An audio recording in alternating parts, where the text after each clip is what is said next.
السلام علیکم ورحمۃ اللہ۔ بھاگتے دوڑتے اچھلتے کودتے نونہالو، آج ہم آئے ہیں کہانی کے ساتھ۔ اس کہانی کا عنوان ہے لال چڑیا، اور اسے آپ کے لیے لکھا ہے غلام مصطفیٰ سولنگی نے۔ کسی جنگل میں ایک چڑیا رہتی تھی۔ اس نے اپنا گھونسلہ ایک درخت کی گھنی شاخ پر بنایا تھا جس پر انگور کی بیل لپٹی ہوئی تھی۔ اس کے ساتھ اس کے 2 بچے اور ایک بوڑھی ماں بھی رہا کرتے تھے۔ 2 ننھے منھے بچے بچپن ہی میں اپنے باپ کے پیار سے مر گئے تھے، اس لیے ان کی ماں ان سے بے حد پیار کرتی تھی۔ بیچاری ماں نے دن رات ایک کر کے بچوں کو پال پوس کر بڑا کیا تھا۔ وہ دور دور سے اپنے بچوں کے لیے کھانے کی مزیدار چیزیں لایا کرتی تھی اور اپنے بچوں کا بہت خیال رکھتی تھی۔ وہ ان کو گھر سے باہر نہیں نکلنے دیتی تھی۔ رات کو دونوں بچوں کو اپنے پروں میں چھپا کر سو جاتی تھی۔ وقت گزرنے کے ساتھ ساتھ بچے بھی کچھ بڑے ہو گئے اور اپنی توتلی زبان میں ٹو ٹو ٹی ٹی کرنے لگے۔ جب چڑیا کھانے کی تلاش میں گھر سے باہر جاتی تو ان کی حفاظت کے لیے اپنی بوڑھی ماں کو تاکید کر جاتی تھی۔ وہ بالکل بوڑھی ہو چکی تھی اور ہر وقت لیٹی رہتی تھی۔ کام کاج تو وہ کرتی نہیں تھی۔ نانی کو بھی اپنے نواسوں سے بہت محبت تھی، اس لیے وہ ان کا بڑا خیال رکھتی تھی۔ چڑیا کا یہ معمول تھا کہ صبح سویرے اٹھ کر نماز پڑھتی تھی، پھر بچوں کو ہاتھ منہ دھلوا کر ناشتہ کرواتی تھی۔ اتنی دیر میں نانی بھی نماز سے فارغ ہو کر اور کچھ کھا کر ادھر ادھر ٹہلنے لگتی تھی۔ چڑیا بچا ہوا ناشتہ کر کے اللہ تعالیٰ کا شکر ادا کرتی اور پھر دوپہر کے کھانے کی تلاش میں نکل جاتی۔ دوپہر کا کھانا سب مل کر مزے سے کھاتے تھے۔ اس کے بعد وہ سب کچھ دیر کے لیے آرام کرتے تھے۔ چڑیا شام کو رات کے کھانے کی تلاش میں نکلتی تھی اور سورج ڈھلنے سے پہلے پہلے اپنے گھونسلے میں واپس آ جایا کرتی تھی۔ کھانا کھا کر بچے نانی اماں سے ضد کرتے، نانی چو چو چو، نانی اماں کوئی کہانی سنائے چو چو چو۔ بچوں کی ضد دیکھ کر نانی اماں ان کو کوئی کہانی سناتی تھی، کبھی کالے دیو کی، کبھی شیر اور گیدڑ کی، کبھی سانپ اور بچھو کی، کبھی تتلی پری کی۔ کہانی سن کر بچے چپکے سے اپنی امی کے پروں میں چھپ کر سو جاتے تھے۔ ایک دن خدا کا کرنا کیا ہوا کہ چڑیا جب صبح گھر سے نکلی تو رات تک واپس نہیں آئی۔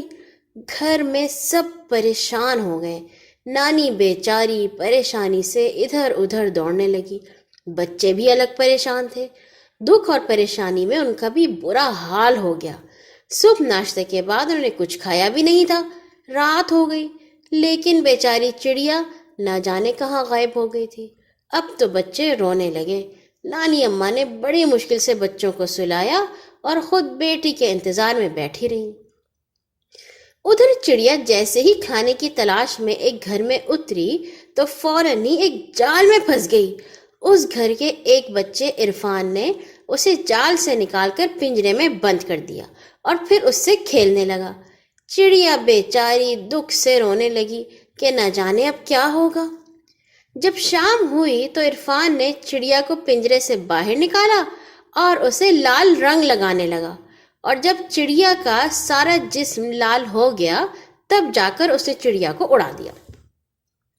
بیچاری چڑیا نے آزاد ہوتے ہی خدا کا لاکھ لاکھ شکر ادا کیا، لیکن اب تو رات ہو چکی تھی اور اسے راستہ بھی دکھائی نہیں دے رہا تھا۔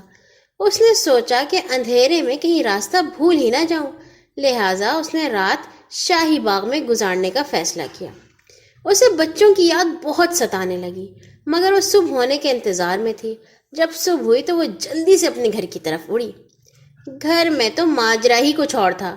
جب وہ خوشی خوشی گھر داخل ہوئی تو بچے اس کو دیکھ کر ڈر گئے اور دوڑ کر اپنی نانی کے پروں میں جا چھپے۔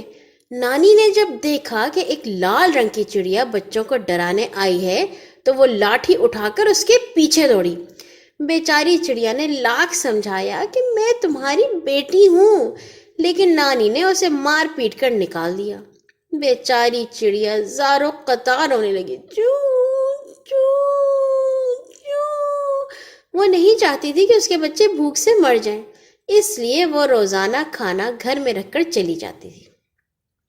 ایک دن جب چڑیا جنگل کی طرف کھانے کی تلاش میں جا رہی تھی تو راستے میں اس کی ملاقات ایک پری سے ہوئی۔ چڑیا کو دیکھ کر پری نے کہا، بہن چڑیا، تم بہت پریشان اور دکھی نظر آ رہی ہو، کوئی مسئلہ ہے تو مجھے بتاؤ، ممکن ہے میں تمہاری کوئی مدد کر سکوں۔ چڑیا نے اپنے دکھ کی ساری داستان پری کو سنا دی۔ اس کے بعد پری نے چڑیا کو مشورہ دیا، صبح سویرے اللہ رب العزت کا نام لو اور سورج سے جا کر اپنا حال بیان کرنا، وہ تمہاری مدد ضرور کرے گا انشاءاللہ، تم جلدی اس مصیبت سے نجات حاصل کر لو گی۔ یہ سن کر چڑیا بہت خوش ہوئی اور پری کا شکریہ ادا کر کے جنگل کی طرف چلی گئی۔ دوسرے دن جب سورج پہاڑوں سے ابھرنے لگا تو چڑیا نے رو کر اسے اپنا حال سنایا۔ چڑیا کا حال سن کر سورج کو بھی بہت دکھ ہوا۔ پھر اس نے چڑیا کو بتایا، پیاری چڑیا، کل آسمان پر بادل چھائیں گے اور بارش بھی ہوگی، اور پھر بارش کے بعد ایک خوبصورت قوس قزح آسمان پر نمودار ہوگی۔ تم صبح سویرے اٹھ کر شبنم سے غسل کرنا اور پھر ایک بڑے درخت کی اونچی شاخ پر بیٹھ جانا۔ جب میری پہلی کرن نکلے گی تو اس کی روشنی تمہارے بدن پر بھی پڑے گی، پھر جب قوس قزح کے رنگ غائب ہوں گے تو اس کے ساتھ تمہارا یہ لال رنگ بھی غائب ہو جائے گا۔ دوسرے دن چڑیا نے ایسا ہی کیا۔ سب سے پہلے شبنم سے غسل کیا اور پھر ایک بڑے درخت کی اونچی شاخ پر جا بیٹھی۔ تھوڑی دیر کے بعد آسمان پر بادل چھا گئے، بارش ہوئی اور بعد ازاں قوس قزح بھی ظاہر ہوئی۔ جب سورج نکلا تو اس کی روشنی چڑیا کے بدن پر بھی پڑنے لگی۔ کچھ دیر بعد جب قوس قزح بھی غائب ہو گیا اور وہ پھر سے پہلی جیسی چڑیا ہو گئی۔ یہ دیکھ کر وہ بہت خوش ہوئی اور ایک دم اپنے گھر کی طرف اڑی۔ بچے اپنی ماں کو دیکھ کر اس سے چمٹ گئے۔ ماں نے بچوں کو بہت پیار کیا اور پھر اپنا احوال بیان کیا۔ سب شرمندہ ہو گئے، اس سے معافی مانگ لگے۔ چو چو چو پیاری ماں، ہمیں معاف کر دے، چڑیا ماں ہمیں معاف کر دے۔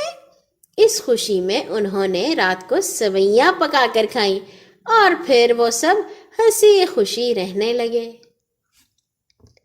اچھا بچوں، کل آئیں گے ایک اور نئی کہانی کے ساتھ۔